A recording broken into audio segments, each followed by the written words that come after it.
Au fil de la vie, la chronique de Christine Bartoli. Aujourd'hui, la libido.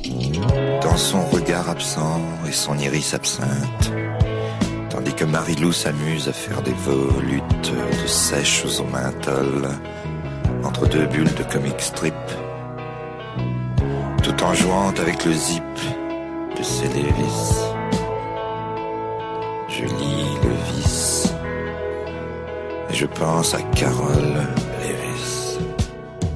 En latin, libido signifie envie, désir. Le premier à utiliser ce terme en psychanalyse est Freud. Il le définit comme étant le désir, c'est-à-dire l'énergie psychique à l'origine des pulsions de vie et spécialement des pulsions sexuelles.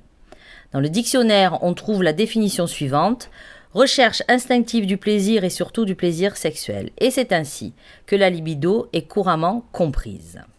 Pourquoi la libido est-elle parfois élevée et parfois moins ? C'est une vaste question. Tout ce qui peut modifier nos envies sexuelles et notre désir est très vaste, universel et en même temps propre à chacun d'entre nous. Cela remonte en général loin dans l'enfance et ce n'est pas toujours conscient.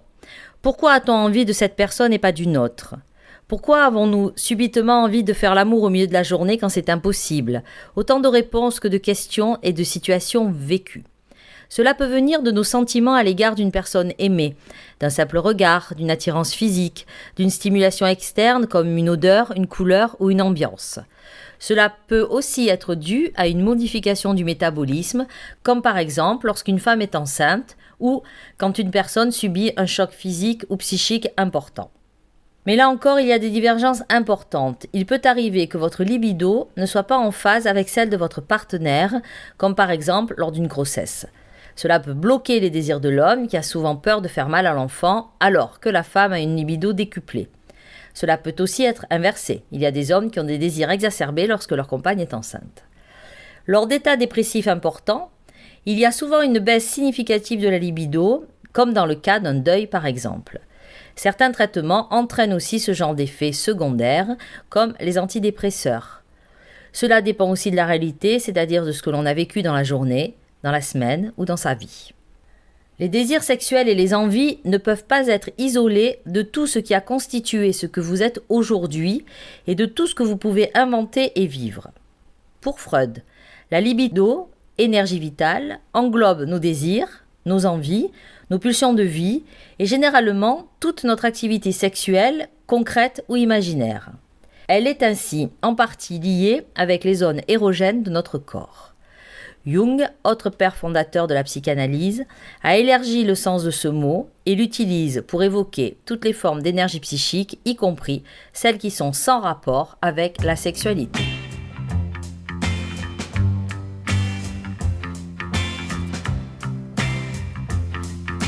Y a-t-il des amalgames à ne pas faire quand on parle de libido ? Absolument. 2 amalgames essentiels qu'il faut éviter. Ne pas confondre amour et désir. La baisse du désir est souvent interprétée comme une baisse d'amour. En consultation, j'entends souvent les patients se demander « Je ne le désire plus, est-ce que je l'aime encore ?» C'est de là que viennent les difficultés. On mélange amour et désir alors que ce n'est pas la même chose. Un problème exacerbé par notre société hyper sexualisée. On nous montre des femmes qui font l'amour tous les jours, des hommes qui assurent toujours. Ces modèles sont écrasants pour l'homme et la femme lambda. Deuxième chose qu'il ne faut pas confondre, c'est la libido et l'érection.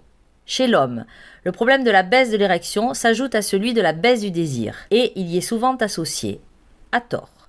Ne pas avoir de désir, c'est ne pas être capable, malgré l'érection, d'avoir des rapports sexuels. Le souci, c'est qu'un homme confronté à des problèmes d'érection va se refermer sur lui-même, ne va plus aller vers sa partenaire, alors même que celle-ci a besoin de se sentir désirée. À ce moment-là, le couple a un problème. Que faut-il faire ? En parler et en parler. Pas facile toujours de parler de ses problèmes sexuels à autrui, à commencer par son partenaire. Comment évoquer les difficultés rencontrées sans froisser ou frustrer l'autre ? Mais c'est par là qu'il faut passer pour trouver les solutions. Les thérapeutes sont formés et sont présents pour recueillir les souffrances et vous aider à trouver des solutions. Car, comme vous l'avez compris, derrière le mot libido se cachent des choses beaucoup plus profondes. C'était Christine Bartoli et sa chronique Au fil de la vie. Retrouvez-la sur sa page Facebook, vous pourrez réécouter cette émission, la podcaster et y poser des questions.